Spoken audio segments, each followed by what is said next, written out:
बहाना है, छूट जाएगा ये नैहर तो पिया के देश जाना है।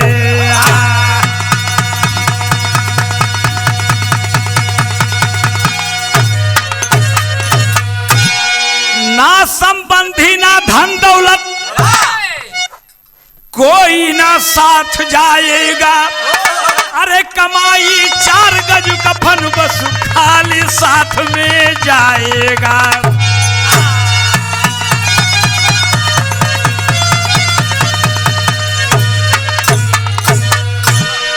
मास्टर दुनिया में आए हैं, भगवान की भजन जरूरी है।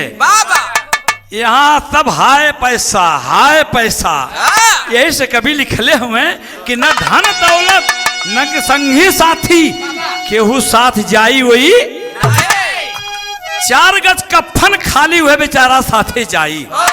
तो यही से लिखल टेरी में भाव मास्टर कि अरे सिरवा पर लेहाले करम के गठरिया जाए के होई अकेली, सुना हो गुजरिया जाए।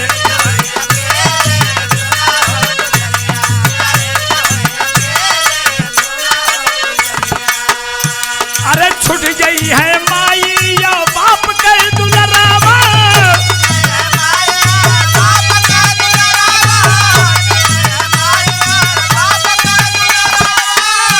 अरे हो गई है सपना नोखे के नहीं हरावा।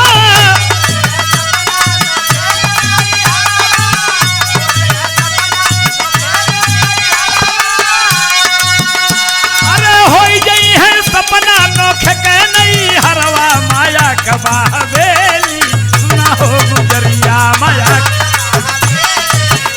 हाँ भाई वाह,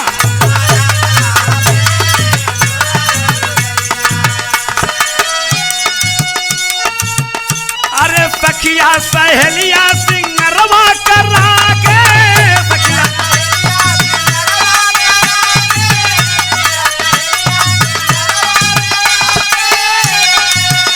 ओ जबरी चुनरिया चटका पहिना के, जबरी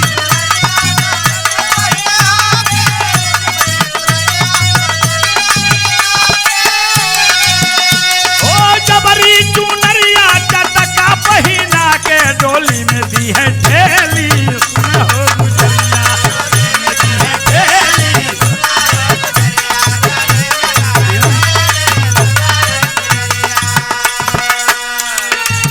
ए भैया सखिया सहेलिया सिंगरवा कराए के, जबरी चुनरिया चटक पहिना के, हम ही तो हई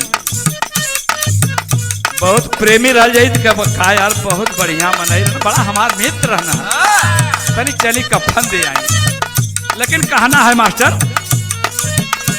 जब बिल्कुल कह के सही करी है लोग, अरे चारा कहरवा तोरी ले गई है डोली,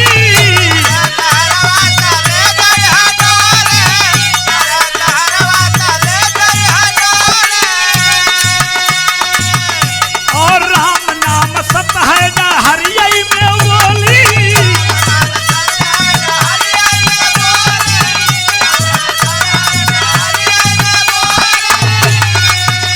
अरे राम नाम सत है ना हरियाई में बोली, भी पतलिए झोली सुनो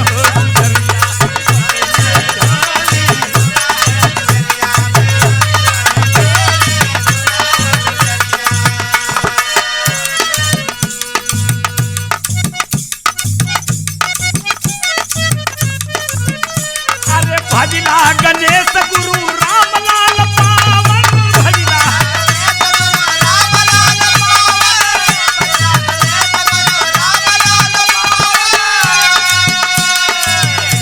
जब 4 कहार कंधे पर धय के ले जाए हैं लाली भैया, तो उस समय का कहना कि राम नाम सत्य है, राम नाम सत्य, वही दिन सब राम नाम सत्य कहला। जब आई जाए कि हाँ करब तो कुल रामायण नाम भुलाए जाए, का जन के बतू जन तो दिन नंगो ले ले हुई है ले ला राज भैया। तो कहना है